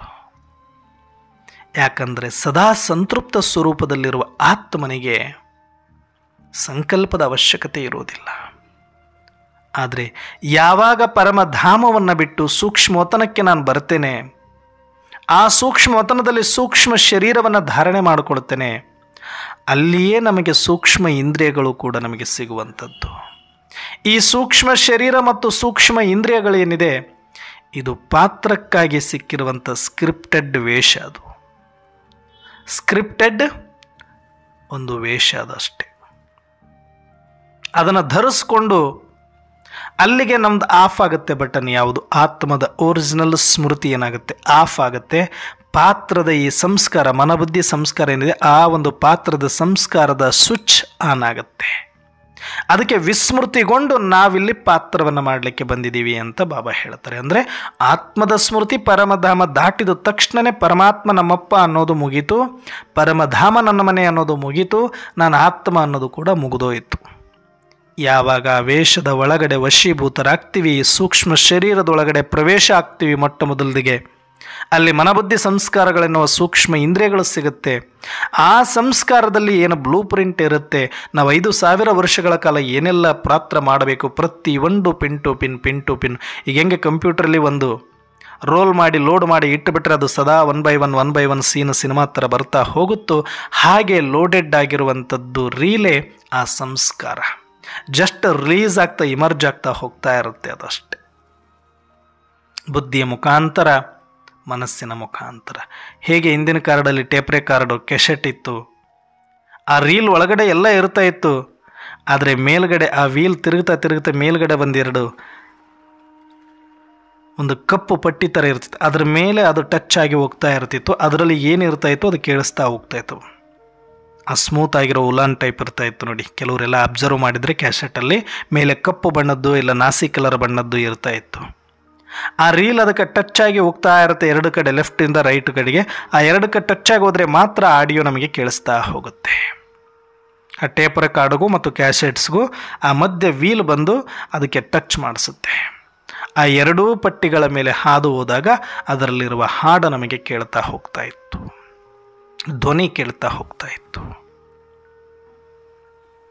ಅದೇ ಥರ ದೃಶ್ಯ ಮಾಧ್ಯಮಗಳು ರೀಲ್ ಸುತ್ತಾ ನಮಗೆ ಪಿಕ್ಚರ್ಗಳಲ್ಲಿ ಕಾಣಿಸ್ತಿತ್ತು. ಹಾಗೆ ನಮ್ಮೊಳಗಡೆ ಸೂಕ್ಷ್ಮ ಸಂಸ್ಕಾರ ಏನಿದೆ, ಬುದ್ಧಿಯ ಮುಖಾಂತರ ದೃಶ್ಯಗಳು, ಸಂಕಲ್ಪದ ಮುಖಾಂತರ, ಮನಸ್ಸಿನ ಮುಖಾಂತರ ಸಂಕಲ್ಪಗಳು ಬರ್ತಾ ಹೋಗ್ತಿದೆ. ಇದು ಪಾತ್ರಕ್ಕೆ ಸಂಬಂಧಪಟ್ಟಿದ್ದು. ರೀಲ್ ಅವತ್ತು ಸ್ಟಾರ್ಟ್ ಆಗಿರೋದು ಇವತ್ತೂ ಕೂಡ ನಡೀತಾ ಇದೆ, ಇನ್ನೂ ಓಡ್ತಾ ಇದೆ. ಅದೇ ರೀಲಲ್ಲೇ ಸುತ್ತಕೊಳ್ತಾ ಇದೆ. ಸಂಗಮ ಯುಗನೂ ಕೂಡ ಇನ್ನೇನು ಲಾಸ್ಟಿಗೆ ಈ ಕಡೆ ಒಂದು ಕಡೆಯಿಂದ ಫಾರ್ವರ್ಡ್ ಆಗಿರೋದು ಇನ್ನೊಂದು ಕಡೆ ಫುಲ್ ಆಗ್ತಾ ಈ ಕಡೆ ಖಾಲಿ ಆಗ್ತಾ ಹೋಗುತ್ತೆ. ಹೇಗೋ ಹಾಗೆ ಈಗ ಫಾರ್ವರ್ಡ್ ಆಗಿ ಇನ್ನೇನು ಒಂದು 2 ರೋಲು 3 ರೋಲು 4 ರೋಲು ಉಳ್ಕೊಂಡಿದ್ದಾಗ ಬಾಬಾರವರು ಬಂದು ನಮಗೆ ಸಿಕ್ಕಿದ್ದಾರೆ. ಈಗ ಅದು ಓಡ್ತಾ ಇದೆ. ಸಂಗಮ ಯುಗದ ಒಂದೊಂದು ಕ್ಷಣ ಆ ಸಂಸ್ಕಾರ ಏನಿದೆ, ಇನ್ನು ಪಾತ್ರದ ಸಂಸ್ಕಾರ ಓಡ್ತಾ ಇದೆ. ಪಾತ್ರಕ್ಕಾಗಿ ಮನಸ್ಸು ಕೆಲಸ ಮಾಡ್ತಾ ಇರೋದು, ಬುದ್ಧಿ ಕೆಲಸ ಮಾಡ್ತಾ ಇರೋದು, ಸಂಸ್ಕಾರ ಕೆಲಸ ಮಾಡ್ತಾ ಇರೋದು, ಶರೀರ ಕೆಲಸ ಮಾಡ್ತಾ ಇರೋದು, ಇಂದ್ರಿಯಗಳು ಕೆಲಸ ಮಾಡ್ತಾ ಇರೋದು, ಈ ಪ್ರಕೃತಿ ಕೆಲಸ ಮಾಡ್ತಾ ಇರೋದು ಡ್ರಾಮಕ್ಕೋಸ್ಕರ ಅಷ್ಟೇ, ಹದ್ದಿಗೋಸ್ಕರ ಅಷ್ಟೇ, ಈ ಪಾತ್ರಕ್ಕಾಗಿ ಅಷ್ಟೇ ಇವೆಲ್ಲ ಕೆಲಸ ಮಾಡ್ತಾ ಇರೋದಿಲ್ಲಿ. ಅದು ಕೂಡ ಆಲ್ರೆಡಿ ಪ್ರಿಪ್ಲಾನ್ಡ್. ಈಗಾಗಲೇ ಅದು ಫೀಡ್ ಆಗಿರುವಂತೆ, ಈಗಾಗಲೇ ಪಾತ್ರದ ಸಂಸ್ಕಾರವು ಆಲ್ರೆಡಿ ಲೋಡ್ ಆಗಿರುವಂತೆಯೇ ಅಲ್ಲಿ ಬರ್ತಾ ಇರೋದೇ ಹೊರತಾಗಿ ಅದರಲ್ಲಿ ಯಾರು ಯಾಡು ಎಡಿಟ್ ಮಾಡುವಂತಿಲ್ಲ. ಎಲ್ಲ ಆತ್ಮಕ್ಕೂ ಅವರವರದ್ದೇ ಆದಂಥ ರೀಲ್ಗಳು ಸುತ್ತಕೊಂಡೇ ಇಲ್ಲಿಗೆ ಬಂದಿದ್ದೀವಿ ನಾವು. ಆ ರೀಲ್ ಪ್ರಕಾರನೇ ಇಲ್ಲಿ ಎಲ್ಲರೂ ಕೂಡ ನಾವು ಪಾತ್ರವನ್ನು ಅಭಿನಯಿಸ್ತಾ ಇದ್ದೇವೆ. ಇದೆಲ್ಲವೂ ಕೂಡ ಹದ್ದು. ಮನಸ್ಸು, ಬುದ್ಧಿ, ಸಂಸ್ಕಾರ, ಶರೀರ, ಸುಸ್ಥೂಲ ಇಂದ್ರಿಯ ಇವೆಲ್ಲವೂ ಕೂಡ ಕೆಲಸ ಮಾಡ್ತಾ ಇರೋದು ಈ ಪಾತ್ರಕ್ಕೋಸ್ಕರ, ಡ್ರಾಮಕ್ಕೋಸ್ಕರ, ಕರ್ಮಕ್ಷೇತ್ರಕ್ಕೋಸ್ಕರ, ಸಾಕಾರ ಪ್ರಪಂಚಕ್ಕೋಸ್ಕರ ಏನೆಲ್ಲವೂ ನಡೀತಾ ಇದೆಯೋ ಇದೆಲ್ಲವೂ ಕೂಡ ಆಲೋಚನೆ ಇರ್ಬೋದು, ಶಬ್ದ ಇರ್ಬೋದು, ಸ್ಪರ್ಶ ಇರ್ಬೋದು, ರೂಪ, ರಸ, ಗಂಧ ಎಲ್ಲವೂ ಕೂಡ ಇಲ್ಲಿ ಏನು ನಡೀತಾ ಇದೆ, ಅನುಭವ ಆಗ್ತಾ ಇದೆ, ಪಾತ್ರದಿಂದ ಪಾತ್ರಕ್ಕಾಗಿ ಪಾತ್ರಕ್ಕೋಸ್ಕರ ನಡೀತದೆ. ಅದಕ್ಕೆ ಇದೆಲ್ಲವನ್ನು ಒಟ್ಟಿಗೆ ಸೇರಿಸಿ ಹೇಳೋದೇ ಹದ್ದಿನ ಪ್ರಪಂಚ. ಇಷ್ಟೇ ಇದು. ಎಲ್ಲವೂ ಲಿಮಿಟ್ ಆಗಿದೆ ಇಲ್ಲಿ, ಯಾವುದು ಅನ್ಲಿಮಿಟ್ ಆಗಿ ಹೋಗೋದಿಲ್ಲ ಇಲ್ಲಿ. ಎಲ್ಲವೂ ಕೂಡ ಆಲ್ರೆಡಿ ಪ್ಲಾನ್ಡ್ ಆಗಿದೆಯಲ್ಲ, ಅಷ್ಟೇ ಇದಕ್ಕೆ ಹೋಗೋದು. ಅದಕ್ಕೆ ಮೀರಿ ಯಾರು ಇಲ್ಲಿ ಏನು ಮಾಡಲಿಕ್ಕಾಗೋದಿಲ್ಲ. ಪರಮಾತ್ಮ ಬರಬೇಕು ಅಂದರೂ ಸಹ ಅವ್ರಿಗೂ ಪಾತ್ರ ಏನು ಲೋಡ್ ಆಗಿದೆ ಅದನ್ನು ತಗೊಂಡೇ ಬರಬೇಕು. ಮೇ ಬಿ ಡ್ರಾಮಾ ಮೇ ಬಂದ ನಾನು ಕೂಡ ಡ್ರಾಮಾದಲ್ಲಿ ಬಂಧಿತನಾಗಿದ್ದೀನಿ ಅಂತ ಯಾಕೆ ಹೇಳ್ತಾರೆ ಅಂದರೆ, ಆತ್ಮನಿಗೂ ಕೂಡ ಪರಮ ಅನ್ನುವ ಪಾತ್ರವನ್ನು ಮಾಡಲಿಕ್ಕೆ ಒಂದು ಸಂಸ್ಕಾರ ಲೋಡ್ ಆಗಿದೆ. ಅದರ ಅನುಸಾರ ಅವರು ಬರ್ತಾರೆ. ಯಾವಾಗ ಬರಬೇಕು, ಎಷ್ಟು ಗಂಟೆಗೆ ಬರಬೇಕು, ಎಷ್ಟು ದಿನ ಬರಬೇಕು, ಯಾರ ಶರೀರದಲ್ಲಿ ಬರಬೇಕು, ಎಷ್ಟು ಹೊತ್ತು ಇರಬೇಕು, ಯಾವಾಗ ಹೋಗಬೇಕು, ಇದೆಲ್ಲವೂ ಸ್ಕ್ರಿಪ್ಟ್ ಪರಮಾತ್ಮನಿಗೂ ಇದೆ. ಅವರು ಬಂದು ಇಲ್ಲಿ ಮಾತನಾಡ್ತಾ ಇರೋದು ಹದ್ದಿನ ಪ್ರಪಂಚದಲ್ಲಿ ಬಂದು ಹದ್ದಿನ ಪಾತ್ರಗಳ ಮುಂದೆ ಕುಳಿತು ಹದ್ದಿನ ವೇಷವನ್ನು ಧರಿಸಿ ಹದ್ದಿನ ಶಬ್ದದಲ್ಲಿ ಬಂದು ಬೇಹದ್ ಆಗುವ ಜ್ಞಾನವನ್ನು, ಯೋಗವನ್ನು ಕಲಿಸ್ತಾರೆ. ಅದಕ್ಕೆ ನಾನು ಆವಾಗಲೇ ಹೇಳಿದೆ ನಿಮಗೊಂದು ಸೀಕ್ರೆಟ್ ಇವತ್ತು ಹೇಳ್ತೀನಿ ಅಂತ. ಏನು ಅಂದರೆ, ಬೇಹದ್ ಆಗಬೇಕು ಅಂದರೆ ನೀವಿಲ್ಲಿ ನಿಶ್ಶಬ್ದ, ನಿಸ್ಸಂಕಲ್ಪ ಅಂದರೆ ಇಲ್ಲಿ ಮನಸ್ಸು ಕೆಲಸಕ್ಕೆ ಬರೋದಿಲ್ಲ. ನೀವು ಮನಸ್ಸನ್ನು ಇನ್ನೂ ಬಳಸ್ತಾ ಇದ್ದೀರಿ ಅಂದರೆ ನೀವು ಬೇಹದ್ ಆಗಿಲ್ಲ, ಇನ್ನೂ ಹದ್ದಲ್ಲಿ ಇದ್ದೀರಿ ಅಂತ. ಅರೇ ಅಣ್ಣವ್ರೆ, ಎಲ್ಲರೂ ಮನಸ್ಸಿನ ಬಗ್ಗೆನೇ ಹೇಳ್ತಾರೆ, ಮನಸ್ಸನ್ನು ಹಂಗಿಟ್ಕೊಳ್ಬೇಕು, ಮನಸ್ಸನ್ನು ಹಿಂಗಿಟ್ಕೊಳ್ಬೇಕು, ಶುಭ ಭಾವನೆ ಮಾಡಬೇಕು ಮತ್ತು ಎಷ್ಟೆಲ್ಲ ಹೇಳ್ತಾರಲ್ಲ ಅಣ್ಣವ್ರೆ ಅಂದರೆ ಅದು ಹದ್ದೇ. ನೀವು ಬೇಹದ್ದಾಗಲಿಕ್ಕೆ ರೆಡಿ ಇಲ್ಲ, ಅದಕ್ಕೆ ಅವರು ಹದ್ದಲ್ಲಾದರೂ ಒಂದಷ್ಟು ಸುಧಾರಿಸಲಿ ಅಂತ ಹೇಳ್ತಿದ್ದಾರೆ ಅಷ್ಟೆ, ತಪ್ಪಂತೇನಿಲ್ಲ. ಹದ್ದಿನಲ್ಲಿ ಯದ್ವಾ ತದ್ವಾ ಇರೋರನ್ನು ಒಂದಷ್ಟು ದಾರಿಯಲ್ಲಿ ನಡೆಸಲಿಕ್ಕೆ ಅಷ್ಟು ಪ್ರಯತ್ನ ಮಾಡ್ತಿದ್ದಾರೆ ಅಷ್ಟೆ. ಆದರೆ ಅದನ್ನೂ ಮೀರಿದರೆ ನೀವು ಬೇಹದ್. ಯಾಕೆ ಅಂದರೆ ಸಂಕಲ್ಪ ಅನ್ನೋದು ಸೂಕ್ಷ್ಮತನದವರೆಗೆ ಮಾತ್ರ ಇರುತ್ತೆ. ಸೂಕ್ಷ್ಮಸ್ತನದ ಮೇಲೆ ಪರಮಧಾಮ ಇರೋದು. ಪರಮಧಾಮದಲ್ಲಿ ನಮ್ಮ ಮನಸ್ಸು ಪ್ರವೇಶ ಇಲ್ಲ, ಅಲ್ಲಿ ಸಂಕಲ್ಪನೂ ನಡೆಯೋದಿಲ್ಲ, ಅದರ ಅವಶ್ಯಕತೆಯೂ ಇಲ್ಲ, ಅದು ಬೇಕು ಇಲ್ಲ. ಆತ್ಮದ ಒಳಗಡೆ ಮನಸ್ಸು ಕೂಡ ಇರೋದಿಲ್ಲ. ಇದು ಡೀಪ್ ಸೈನ್ಸು ಮತ್ತು ಡೀಪ್ ಸತ್ಯ. ನೀವು ಯಾರು ಭಾಳ ಆಳವಾಗಿ ಹೋಗಿ ಇದನ್ನು ಅರ್ಥ ಮಾಡ್ಕೊಳ್ತೀರಿ ಅವರಿಗೆ ಅರ್ಥ ಆಗುತ್ತೆ. ಕನ್ಫ್ಯೂಸ್ ಮಾಡ್ಕೊಳ್ಬೇಡಿ. ಅರ್ಥ ಆಗಿಲ್ಲ ಅಂದರೆ ಅರೆ ಅಣ್ಣವ್ರು ಹಿಂಗೆ ಹೇಳ್ಬಿಟ್ರೆ ಇದು ಹೆಂಗೆ ಅಂತ ತಲೆ ಕೆಡಿಸ್ಕೊಳ್ಳೋದಿಲ್ಲ. ನಾನು ಸಾಕಷ್ಟು ಕ್ಲಾಸ್ಗಳಲ್ಲಿ ಹೇಳಿದ್ದೀನಿ, ಕೇಳ್ಕೊಂಡು ಬಂದರೆ ನಿಮಗೆ ಅರ್ಥ ಆಗುತ್ತೆ. ನಿರಾಕಾರ ಬೇರೆ, ಸೂಕ್ಷ್ಮ ಬೇರೆ, ಸಾಕಾರ ಬೇರೆ. ಲೋಕಗಳೇ ಬೇರೆ ಇದೆ ಅಂದ ಮೇಲೆ, ಶರೀರಗಳೇ ಬೇರೆ ಇದೆ ಅಂದ ಮೇಲೆ ಅದರ ಕರ್ತವ್ಯಗಳು ಬೇರೆ ಇರಲೇಬೇಕಲ್ಲ. ನಿರಾಕಾರ ಲೋಕ, ನಿರಾಕಾರ ಧಾಮ, ನಿರಾಕಾರ ಆತ್ಮ, ಇದು ಸಪ್ರೇಟ್. ಅದು ನಿಸ್ಸಂಕಲ್ಪ. ಅದು ಸಂಕಲ್ಪಕ್ಕೆ ಜಾಗನೇ ಇಲ್ಲ ಅಲ್ಲಿ ಆತ್ಮದಲ್ಲಿ. ಮತ್ತಿನ್ನು ಮನಸ್ಸನ್ನು ಇಟ್ಕೊಂಡು ಏನು ಮಾಡೋದಿದೆ? ಅದು ಮನಸ್ಸಿಗೂ ಆತ್ಮಕ್ಕೂ ಸಂಬಂಧನೇ ಇಲ್ಲ. ಆತ್ಮ ಸಪ್ರೇಟ್, ಮನಸ್ಸು ಅನ್ನೋದು ಒಂದು ಇಂದ್ರಿಯ ಇನ್ಸ್ಟ್ರೂಮೆಂಟ್, ಅದು ಸಪ್ರೇಟ್. ಪಾತ್ರಕ್ಕಾಗಿ ಸಿಕ್ಕಿರೋದು ಮನಸ್ಸಷ್ಟೇ. ಪಾತ್ರಕ್ಕಾಗಿ ಕೆಲಸಕ್ಕೆ ಬರುತ್ತೆ ಹೊರತಾಗಿ ಬೇಹದ್ದಾಗಲಿಕ್ಕೆ ಮನಸ್ಸು ಬೇಕೇ ಇಲ್ಲ. ಆ ಮನಸ್ಸಿನ ಸಹವಾಸವನ್ನು ಬಿಟ್ಟಾಗಲೇ ಬೇಹದ್ ಆಗೋದು. ಇದು ಭಾಳಷ್ಟು ಆತ್ಮರಿಗೆ ಗೊತ್ತಿಲ್ಲ. ಇದು ಮನಸ್ಸು ಬಿಟ್ಟರೆ ನಾವು ಹೆಂಗೆ ನೆನಪು ಮಾಡಬೇಕು? ಬಾಬಾನೇ ಹೇಳ್ತಾರೆ ಮನಸ್ಸನ್ನು ಜೋಡಿಸಿ, ಬುದ್ಧಿಯನ್ನು ಜೋಡಿಸಿ. ಹೌದು, ನೀವು ಮನಸ್ಸು ಬುದ್ಧಿಯನ್ನು ಬಿಟ್ಟು ಇನ್ನು ಅಧಿಕ ಏನೋ ಇದೆ, ಅದು ಇಲ್ಲದೆ ಇದ್ದರೆ ನಾನು ಹೆಂಗೆ ನೆನಪು ಮಾಡಬೇಕು ಅನ್ನೋ ಲೆವೆಲ್ಗೆ ನೀವು ಇನ್ನೂ ಬರಲಿಲ್ಲ. ಅದಕ್ಕಾಗಿ ಬಾಬಾರವರು ಮತ್ತೆ ಮತ್ತೆ ಮನಸ್ಸು ಬುದ್ಧಿ ಬಗ್ಗೆ ಮಾತಾಡಬೇಕಾಗುತ್ತೆ ಅಷ್ಟೆ. ಆರಂಭದಲ್ಲೇ ಹಂತದವರಿಗಿರೋರಿಗೆ ಮನಸ್ಸು ಬುದ್ಧಿ. ಒಮ್ಮೆಲೆ ನೀವು ನಿರಾಕಾರದಲ್ಲಿ ಬನ್ನಿ, ನಿಸ್ಸಂಕಲ್ಪದಲ್ಲಿ ಬನ್ನಿ, ಬಾಪ್ ಸಮಾನಾಗಿ ಬೀಜರೂಪ ಆಗಿ ಅಂದರೆ ಏನೂ ಗೊತ್ತಿಲ್ಲ. ನೀರಿಳಿಯದ ಗಂಟಲಲ್ಲಿ ಕಡುಬು ತುರುಕಿದಂಗೆ ಆಗುತ್ತೆ ಅಂತ ಬಾಬಾರವರು ಅಲ್ಲೊಮ್ಮೆ ಇಲ್ಲೊಮ್ಮೆ ಬುದ್ಧಿ ಜೋಡಿಸಿ ಮನಸ್ಸು ಜೋಡಿಸಿ ಅಂತಾರೆ. ಬಿಟ್ಟರೆ ಸ್ಮೃತಿ ಸ್ವರೂಪ ಬನೋ अपने को आत्मा समझो मुझे बाप को याद करो ಅಂತ ಹೇಳೋದೇ ಜಾಸ್ತಿ. ಆದರೆ ಅಲ್ಲೊಮ್ಮೆ ಇಲ್ಲೊಮ್ಮೆ ಹೆಂಗೆ ನೆನಪು ಮಾಡಬೇಕು ಅಂತ ಗೊತ್ತೇ ಇಲ್ಲ ಅಂದರೆ ಅಟ್ಲೀಸ್ಟ್ ಮನಸ್ಸಿಂದ ಆದ್ರೂ ಅದನ್ನು ತಲೆಯೊಳಗಡೆ ತುಂಬಿಕೊಂಡು 20 ವಿಚಾರ ಮಾಡೋದಕ್ಕಿಂತ ಆ ಮನಸ್ಸನ್ನು ಇಲ್ಲಾದರೂ ಜೋಡಿಸಿಬಿಟ್ಟು ಅಟ್ಲೀಸ್ಟ್ ಒಂದು ಒಳ್ಳೆಯದನ್ನಾದರೂ ನೆನಪು ಮಾಡಲಿ. ಬುದ್ಧಿಯಿಂದ ನೋಡಿದರೆ ನನ್ನ ನೋಡಲಿ, ಮನಸ್ಸಿಂದ ನೆನಪು ಮಾಡಿಕೊಂಡ್ರೆ ನನ್ನೇ ನೆನಪು ಮಾಡಿಕೊಳ್ಳಿ ಅಂತ ಆ ಮನಸ್ಸು ಬುದ್ಧಿಗೆ ಕೆಲಸ ಕೊಡಲಿಕ್ಕೇ ಬಾಬರವರು ಏನು ಮಾಡ್ತಾರೆ, ಇದನ್ನು ಬಳಸ್ತಾರೆ.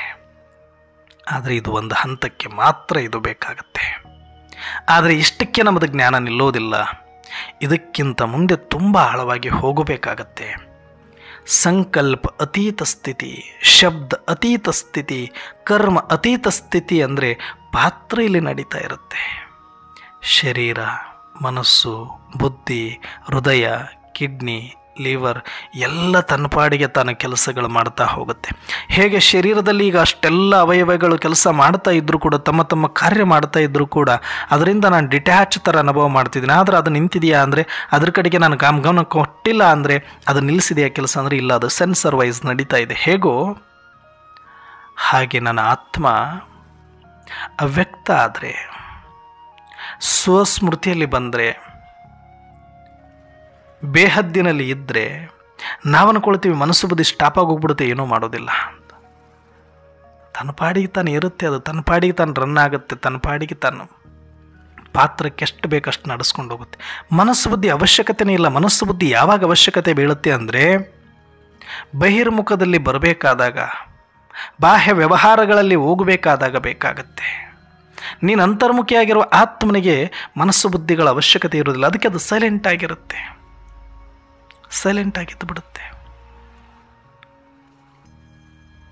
ಶರೀರ ನಡೀತಾ ಇಲ್ವಾ? ನಡೀತಾ ಇದೆ. ಮನಸ್ಸು ಬುದ್ಧಿ ಇಲ್ವಾ? ಇದ್ದಾವೆ. ಆದರೆ ಈ ಕೈಕಾಲುಗಳು ಇದ್ದಾವೆ. ನೀವು ಸುಮ್ಮನೆ ಕೂತ್ಕೊಂಡ್ಬಿಟ್ರೆ, ನೀವು ಬಳಸಲಿಲ್ಲ ಅಂದ್ರೆ ಅವು ಏನು ಮಾಡ್ತವೆ?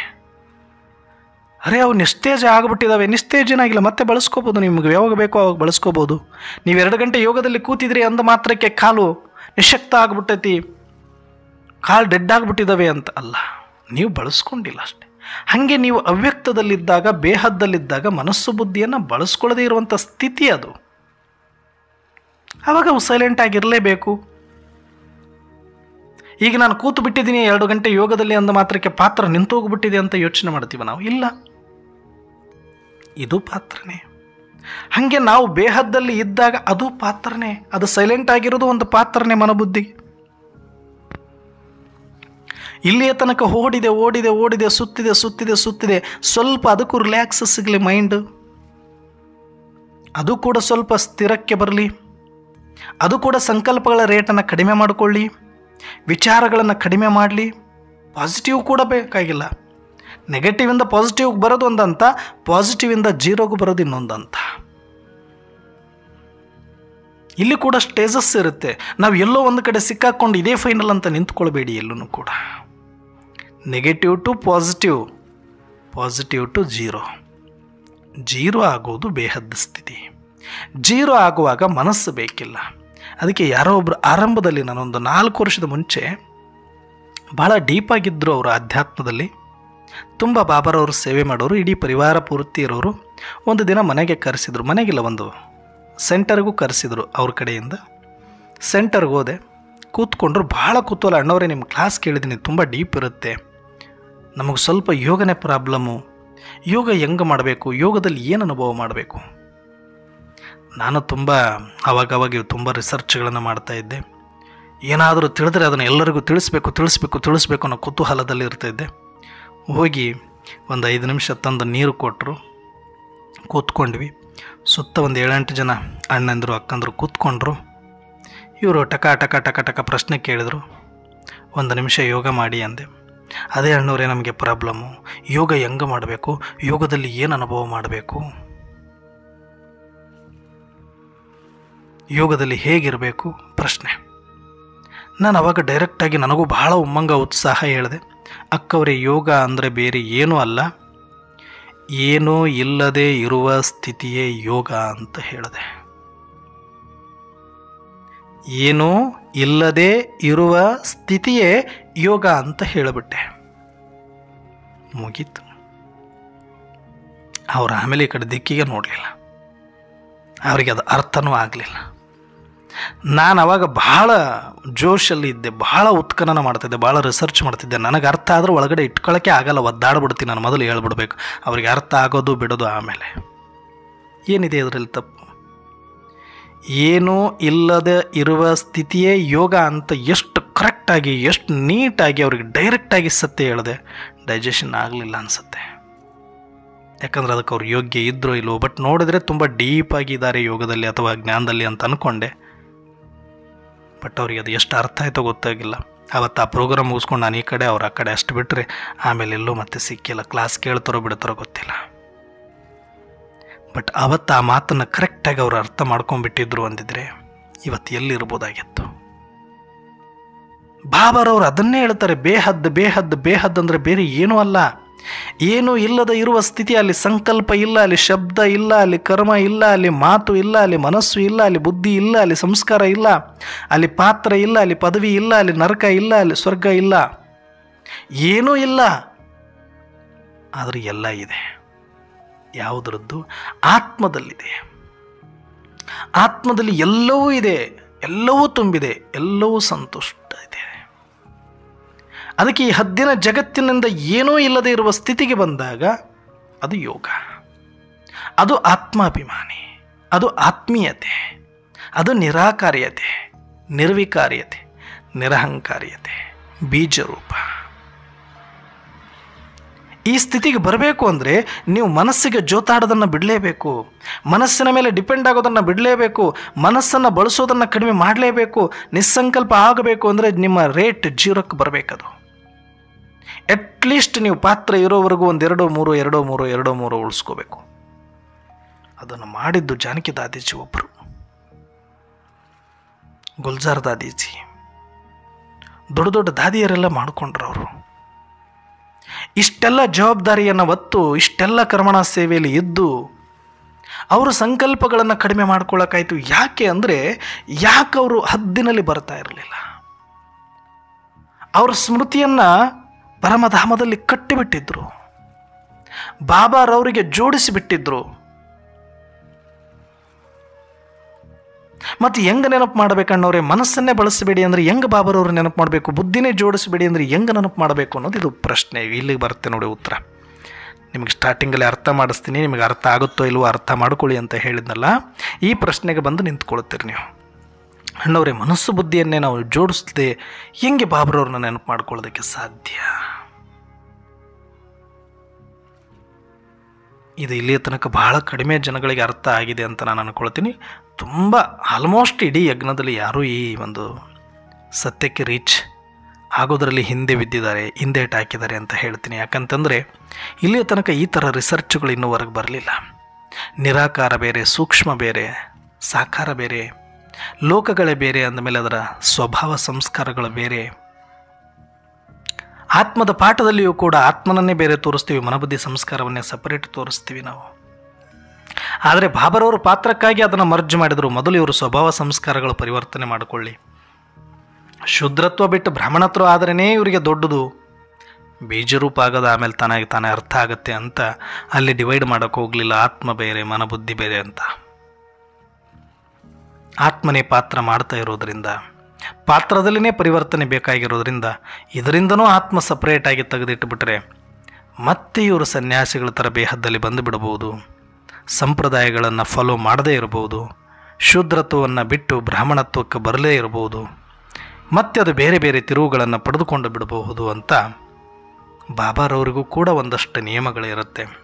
ಹಾಗಾಗಿ ಆರಂಭದ ಪಾಠಗಳನ್ನು ಹಾಗೆ ಮಾಡಬೇಕು, ಮಧ್ಯದ ಪಾಠಗಳನ್ನು ಹಾಗೆ ಮಾಡಬೇಕು, ಅಂತ್ಯದ ಪಾಠಗಳನ್ನು ಹೀಗೆ ಮಾಡಬೇಕು ಅಂತ ಅವ್ರಿಗೂ ನಿಯಮ ಇರೋದರಿಂದ ಅವ್ರ ಪಾತ್ರ ಅವ್ರು ಮಾಡಿದ್ದಾರೆ. ಆದರೆ ಇದ್ರ ಬಗ್ಗೆ ತುಂಬ ಕ್ಲಾರಿಟಿ, ಭಾಳಷ್ಟು ಮುರಳಿಗಳನ್ನು ಕೊಟ್ಟಿದ್ದಾರೆ, ಚಿತ್ರಗಳಲ್ಲೂ ಸಿಗುತ್ತೆ. ಆದರೆ ನಾವು ಹುಡುಕಬೇಕು, ನಾವು ಹಿಂದೆ ಬೀಳಬೇಕಾಗತ್ತೆ. ಯಾಕಂದರೆ ಆ ಲೆವೆಲ್ಗೆ ಹೋಗಲಿಕ್ಕೆ ತುಂಬ ಕಡಿಮೆ ಆತ್ಮರಿಗೆ ಅವಕಾಶ ಇರುತ್ತೆ. ಕೋಟಿಯಲ್ಲಿ ಕೆಲವರಲ್ಲಿ ತುಂಬ ಡೀಪಾಗಿ, ತುಂಬ ಆಸಕ್ತಿ ಇದ್ದು ಬಾಪ್ ಸಮಾನ ಆಗಲೇಬೇಕು ಅಂತ ಇದ್ದವರಿಗೆ ಅಂತಿಮದಲ್ಲಿ ಇದೆಲ್ಲ ಅರ್ಥ ಆಗುತ್ತೆ. ಹಾಗಾಗಿ ಮನಸ್ಸು ಬುದ್ಧಿಯಿಂದ ಜೋಡಿಸೋದೇ ನೀವು ನೆನಪು ಮಾಡದೆ ಇಟ್ಕೊಂಡ್ಬಿಟ್ರಿ ಅಂದರೆ ಭಾಳ ಅಂದ್ರೆ ಸೂಕ್ಷ್ಮತನದಲ್ಲಿ ಹೋಗ್ಬೋದು. ಆದರೆ ನೀವು ಪರಮಧಾಮಕ್ಕೆ ಕಳಿಸ್ಲಿಕ್ಕಾಗಲ್ಲ ಮನಸ್ಸನ್ನು. ಯಾಕಂದರೆ ಪರಮಧಾಮದ ಎಕ್ಸ್ಪೀರಿಯನ್ಸ್ ನಿಮ್ಮ ಸಂಸ್ಕಾರದಲ್ಲಿಲ್ಲ, ಬುದ್ಧಿಗೆ ಅದ್ರದ್ದು ಗೊತ್ತೇ ಇಲ್ಲ, ಸಂಕಲ್ಪಕ್ಕೂ ಅದು ನಿಲುಕೋದಿಲ್ಲ. ಸಂಕಲ್ಪಕ್ಕೆ ನಿಲುಕದ ಒಂದು ಅನುಭವ ಅದು ಪರಮಧಾಮದ ಅನುಭವ. ಅದಕ್ಕೆ ಅದನ್ನು ಅತೀಂದ್ರಿಯ ಸುಖ ಅಂತ ಕರೀತಾರೆ ನೋಡಿ. ಇಂದ್ರಿಯಗಳಿಗೆ ಅತೀತವಾಗಿರುವಂಥದ್ದು ಅಂದರೆ ಈ ಮನಬುದ್ಧಿಗಳಿಗೆ ನಿಲುಕದೇ ಇರುವಂಥ ಒಂದು ಸುಖ ಏನಿದೆ ಅದು ಆತ್ಮದ ಸುಖ, ಪರಮಾತ್ಮನ ಸುಖ, ಪರಮಾನಂದದ ಸುಖ, ಪರಮಧಾಮದ ಸುಖ. ಈ ನಿರಾಕಾರ ಸುಖ ಏನಿದೆ ಇದು ಅತೀಂದ್ರಿಯ ಸುಖ. ಅತೀಂದ್ರಿಯ ಅಂತಂದರೆ ಇಂದ್ರಿಯಗಳಿಗೆ ಅತೀತ, ನಿಲುಕದೇ ಇರುವಂಥದ್ದು ಯಾವುದು ಇಂದ್ರಿಯ? ಸೂಕ್ಷ್ಮ ಇಂದ್ರಿಯಗಳಿಗೆ. ಸ್ಥೂಲ ಇಂದ್ರಿಯಗಳಿಗಂತೂ ನಿಲುಕೋದೇ ಇಲ್ಲ, ಸೂಕ್ಷ್ಮ ಇಂದ್ರಿಯಗಳಿಗೂ ನಿಲುಕದೇ ಇರುವಂಥದ್ದು ನಿರಾಕಾರ. ನೀವು ಆತ್ಮದ ಅಭಿಮಾನಿ ಆಗಬೇಕು ಅಂದರೆ ಮನಸ್ಸಿನ ಅಭಿಮಾನ ಆಗೋದ್ರಿಂದ ದೂರ ಬಿಡಬೇಕು, ಮನಸ್ಸನ್ನು ಸೈಡಿಗೆ ಮಾಡಲೇಬೇಕು. ನೀವು ಮನಸ್ಸಿನ ಅಭಿಮಾನಿಗಳಾಗಿದ್ದೀರಿ ಅಂದರೆ ಆತ್ಮ ಅಭಿಮಾನಿಗಳಾಗಕ್ಕಾಗಲ್ಲ, ಆತ್ಮದ ಅನುಭೂತಿ ಮಾಡೋಕ್ಕಾಗಲ್ಲ, ಪರಮಧಾಮದ ಅನುಭೂತಿ ಮಾಡೋಕ್ಕಾಗಲ್ಲ, ಬೇಹದ್ದಲ್ಲಿ ಬರಲಿಕ್ಕಾಗಲ್ಲ, ಅತೀಂದ್ರಿಯ ಸುಖ ಅನುಭವ ಮಾಡೋಕ್ಕಾಗಲ್ಲ.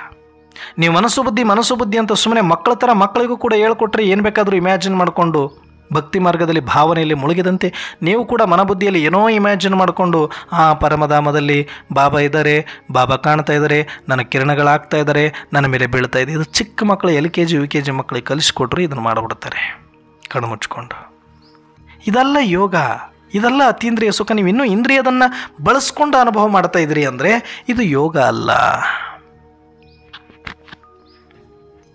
ಆರಂಭದವರಿಗೆ ಇದು ಕಲಿಕೆಗೆ ಒಂದು ಮೊದಲನೇ ಹಂತ ಅಷ್ಟೇ. ಇದು ಮನಬುದ್ಧಿಯನ್ನು ಜೋಡಿಸಿ ಬಾಬರನ್ನು ನೆನಪು ಮಾಡಿ ಈ ಕಾಮೆಂಟ್ರಿ ಕೊಡೋದು, ಈ ಮನಬುದ್ಧಿಗಳನ್ನು ಜೋಡಿಸೋದು ಆರಂಭದ ಹಂತದಲ್ಲಿ ಪೂರ್ತಿ ಶೂದ್ರತ್ವದಲ್ಲಿದ್ದು ಸ್ಥೂಲದಲ್ಲೇ ಕರ್ಮದಲ್ಲೇ ಮುಳುಗಿದವರಿಗೆ ಒಂದಷ್ಟು ಸೂಕ್ಷ್ಮಕ್ಕೆ ತರಿಸುವ ಹಂತದಲ್ಲಿ ಇದು ಬೇಕಾಗತ್ತೆ.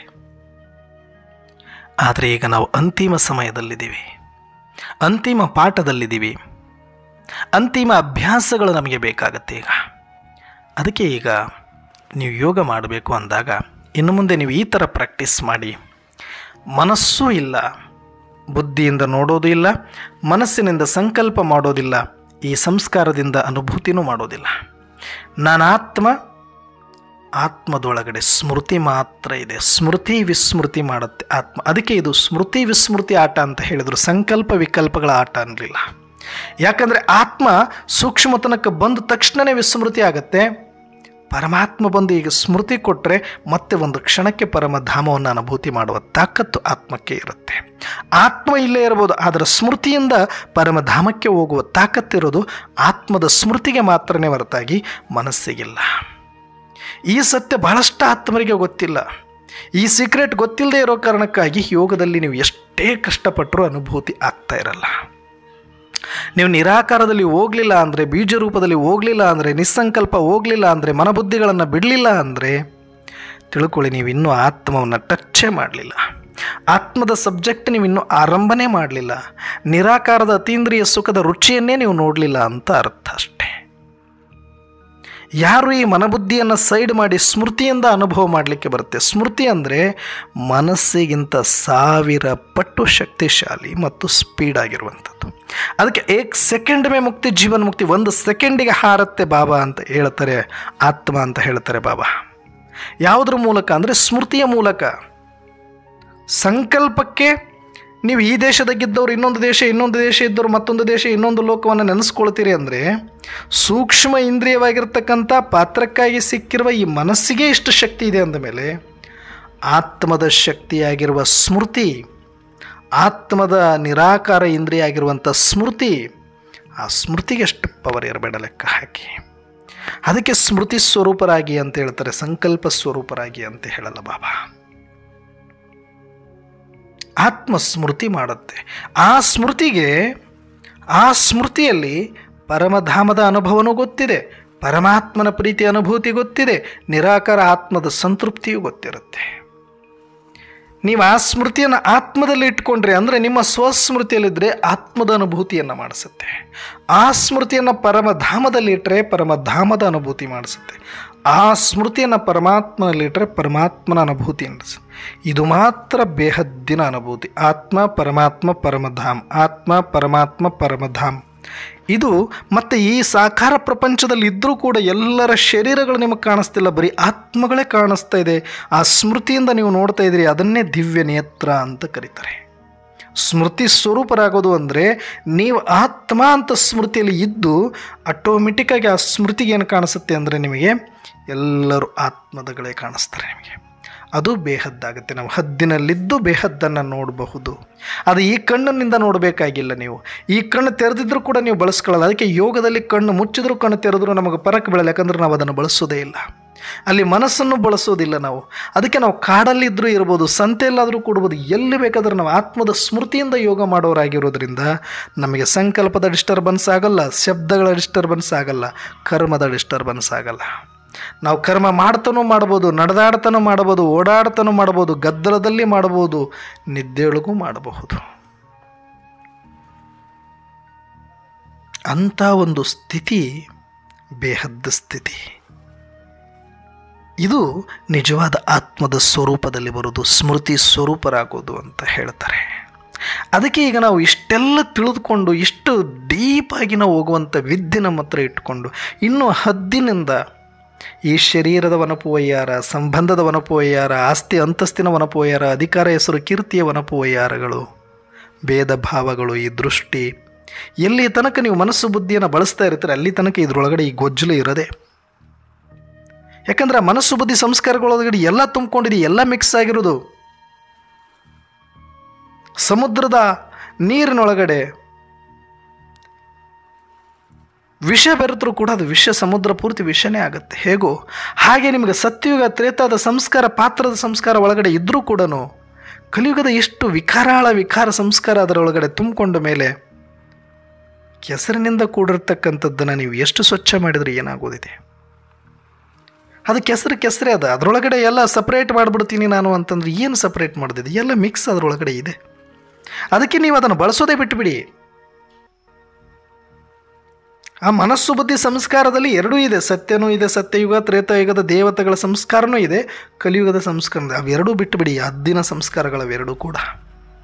ನೀವೆಲ್ಲಿ ತನಕ ಇದೇ ಆಟಗಳನ್ನು ಆಡ್ಕೊಂಡಿರ್ತೀರಿ, ಸತ್ಯಯುಗ ತ್ರೇತಾಯುಗ ಪೂಜ್ಯ ಸ್ವರೂಪ ಫರಿಸ್ತಾ ಸ್ವರೂಪ ಅಂತ ಆಡ್ಕೊಂಡೇ ಇರ್ತೀರಿ, ಅಲ್ಲಿಯ ತನಕ ಆ ಕೆಸರು ಮತ್ತೆ ಮತ್ತೆ ಮೇಲೋಗುತ್ತೆ ಕೆಳಗೆ ಬರುತ್ತೆ, ಮೇಲೋಗುತ್ತೆ ಕೆಳಗೆ ಬರುತ್ತೆ. ಅದು ಹೆಂಗೆ ಅಂದರೆ ಒಂದು ಗಡಿ ಒಳಗಡೆ ಕಲುಷಿತ ನೀರು, ಒಂದು ಕೆಸರಿನ ನೀರು, ಮಣ್ಣಿನ ನೀರು ಇತ್ತು ಅಂದರೆ ಅದು ತಿಳಿ ಆಗ್ತಾ ಇದ್ದಂಗೆ ಮತ್ತೆ ಬಂದು ಕೋಲಾಡಿಸಿದಾಗ ಮತ್ತೆ ಅದು ಹೆಂಗಾಗುತ್ತೆ, ಮತ್ತೆ ಕೆಸರಾಗುತ್ತೆ. ಹಾಗೆ ನಮ್ಮ ಸಂಸ್ಕಾರದ ಗಡಿಗೆ ಒಳಗಡೆ ಇದೆಲ್ಲವೂ ತುಂಬಿಕೊಂಡಿದೆ.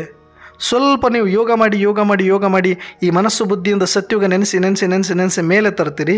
ಮತ್ತು ಯಾವುದೋ ಒಂದು ಪೆಟ್ಟಿನ ಕೋಲು ಅದ್ರಾಗ ಬಿದ್ದಾಗ, ಚಿಂತೆ ಅದರಲ್ಲಿ ಬಿದ್ದಾಗ, ಕಲ್ಲು ಬಿದ್ದಾಗ ಮತ್ತೆ ಆ ಕೆಸರು ಮತ್ತೆ ಮೇಲೆ ಹೇಳುತ್ತೆ. ಅದೇ ವಿಕಾರ, ಅದೇ ಕಾಮ, ಅದೇ ಕ್ರೋಧ, ಅದೇ ಲೋಭ, ಅದೇ ಮೋಹ, ಅದೇ ಮತ್ಸರ, ಅದೇ ಕೋಪ, ತಾಪ, ಬೇಜಾರು ಎಲ್ಲವೂ ಕೂಡ ಎದ್ದು ಬಿಡುತ್ತೆ. ಅಲೆಗಳು ತಿಳಿಯಾದ ನೀರಿನಲ್ಲಿ ಒಂದು ಕಲ್ಲು ಬಿದ್ದ ತಕ್ಷಣ ಅಲೆಗಳು ಏಳುವಂತೆ, ಗೊಡುಗೇಳುವಂತೆ, ಮಣ್ಣು ಧೂಳು ಮೇಲೆ ಬರುವಂತೆ. ನೀವೆಷ್ಟು ಯೋಗ ಮಾಡಿಕೊಂಡು ಬೆಳಗ್ಗೆ ಸಾಯಂಕಾಲ ಯೋಗ ಮಾಡೋದು, ಇಡೀ ದಿನದಲ್ಲೇ ಅಂಥ 20 ಕಲ್ಲುಗಳು ಹಾಕ್ಕೊಂಡು ಇರೋದು ಅಂದರೆ ನೀವು ಎಷ್ಟು ವರ್ಷ ಹೋದರೂ ಕೂಡ ಗೋಡೆಗೆಳಿಸ್ಕೊಳ್ಳೋದು ಮತ್ತು ನಾವು ತಿಳಿ ಮಾಡ್ಕೊಳ್ಳೋದು, ಕೈ ಆಡಿಸ್ಕೊಳ್ಳೋದು ಮತ್ತು ತಿಳಿಯಾಗೋದು, ನೀವು ತಿಳಿ ಮಾಡ್ಕೊಳ್ಳೋದು, ಕಲ್ಲು ಬೀಳೋದು, ಇದು ನಡೀತಾನೆ ಇರುತ್ತೆ.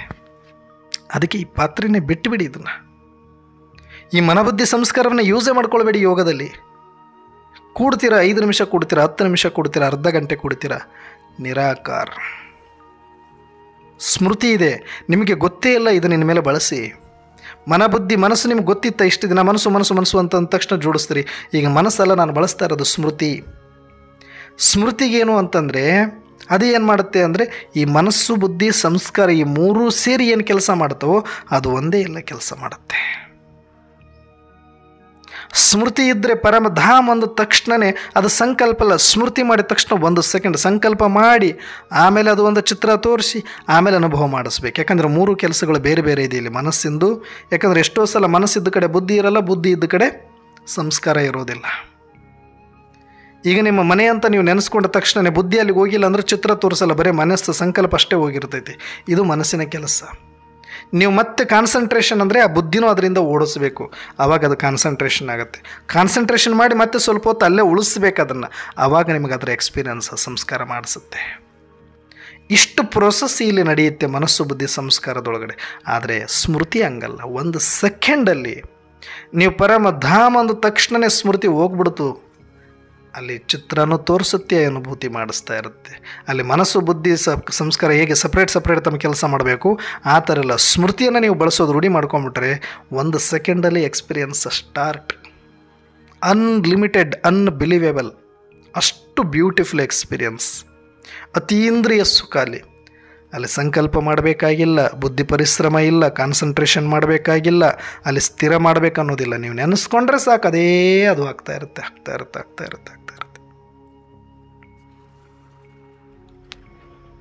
ಅದಕ್ಕೆ ಬೇಹದ್ದಾಗೋದು ಅಂದರೆ ಆತ್ಮದ ಅಭಿಮಾನಿ ಆಗೋದು ಅಂತ ಬಾಬಾರವರು ಹೇಳಿದ್ದಾರೆ. ಈ ಹದ್ದಿನ ವನಪು ಯಾರಗಳನ್ನು ಬಿಟ್ಟು ಬೇಹದ್ದಿನ ಅಭಿಮಾನಿಯಾಗುವಂತಹ ಪ್ರೀತ ಬುದ್ಧಿ ಭವ ಅಂದರೆ ನಿಮ್ಮ ಪ್ರೀತಿ, ನಿಮ್ಮ ಲಗನ್, ನಿಮ್ಮ ಆಸಕ್ತಿ ಕಂಪ್ಲೀಟ್ ಆತ್ಮದ ಕಡೆಗಿರಲಿ, ಪರಮಾತ್ಮನ ಕಡೆಗಿರಲಿ, ಪರಮಧಾಮದ ಕಡೆಗಿರಲಿ, ನಿರಾಕಾರದ ಕಡೆಗಿರಲಿ, ನಿಸ್ಸಂಕಲ್ಪದ ಕಡೆಗಿರಲಿ. ಮತ್ತೆ ಈ ಪದವಿ, ಮತ್ತೆ ಈ ಪೋಸ್ಟು, ಮತ್ತೆ ಅದು, ಮತ್ತೆ ಇದು, ಈ ಗಲಾಟೆ ಗೋಜಲುಗಳ ಒಳಗಡೆ ಸಿಕ್ಕಾಕ್ಕೋಬೇಡಿ. ಇದು ಬಂಗಾರದ ಪಂಜರತ್ರಾಗಿ ಹೋಗ್ಬಿಡ್ತೀವಿ ಮತ್ತೆ ನಾವು. ಅದಕ್ಕೆ ನಾವು ಬೇಹದ್ದಾಗಬೇಕು ಅಂತಂದರೆ ಓನ್ಲಿ ಬರೀ ನೀವು ಕೇಳ್ತಾ ಇದ್ರಿ. ಅದಕ್ಕೆ ಹೇಳ್ತಾ ಇದ್ದೆ, ಇಡೀ ದಿನ ನೀವು ಏನೆಲ್ಲ ಕ್ಲಾಸ್ಗಳನ್ನು ಕೇಳ್ತಾ ಇರ್ತೀರಿ, ಆದರೆ ಅಲ್ಲಿ ಬರೀ ಮನಸ್ಸಿನ ಓರಿಯೆಂಟೆಡ್ಡು, ಬುದ್ಧಿ ಓರಿಯೆಂಟೆಡ್ಡು, ಸಂಸ್ಕಾರ ಓರಿಯೆಂಟೆಡ್ಡು, ಪಾತ್ರ ಓರಿಯೆಂಟೆಡ್ಡು, ಸತ್ಯುಗ ಓರಿಯೆಂಟೆಡ್ಡು, ಬರೀ ಪಾತ್ರದ ನೆನಪುಗಳನ್ನು ಮಾಡಿಸುವಂಥದ್ದ ಒಂದು ಕ್ಲಾಸ್ಗಳನ್ನು ಕೇಳ್ತಾ ಇದ್ದರೆ ನೀವು ಹದ್ದಿನಲ್ಲೇ ಇರ್ತೀರಿ, ಬಿಟ್ಟರೆ ಬೇಹದ್ದಾಗೋದಿಲ್ಲ. ಕೇಳಿದರೆ ಬರೀ ಆತ್ಮದ್ದು ಕೇಳಿ, ಪರಮಾತ್ಮನದ್ದು ಕೇಳಿ, ಪರಮಧಾಮದ್ದು ಕೇಳಿ, ಅಶರೀರದ ಕೇಳಿ, ಬೇಹದ್ದಿನದ್ದು ಕೇಳಿ, ನಿರಾಕಾರದ್ದು ಕೇಳಿ, ನಿಸ್ಸಂಕಲ್ಪದ್ದು ಕೇಳಿ. ಬರೀ ಎಕ್ಸ್ಪೀರಿಯನ್ಸ್ ಇಲ್ಲಿ ಏನು ಕೇಳೋದು ಇಲ್ಲ, ಹೇಳೋದು ಇಲ್ಲ. ಮಾಡ್ತಾ ಹೋಗಬೇಕು.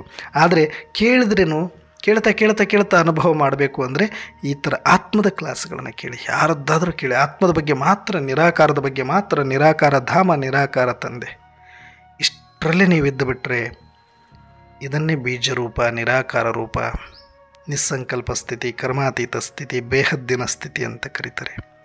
ಈ ಥರ ನಾವು ಕೂಡ ಇಲ್ಲಿಯ ತನಕ ಒಂದು ಹಂತ ಆಯಿತು. ಈಗ ಅಂತಿಮ ಸಮಯದಲ್ಲಿ ಇನ್ನೊಂದು ಹಂತಕ್ಕೆ ಹೋಗುವ ಸಮಯ ಬಂದಾಯಿತು. ಈ ಸತ್ಯವನ್ನು ಅರ್ಥ ಮಾಡಿಕೊಳ್ಳಿ.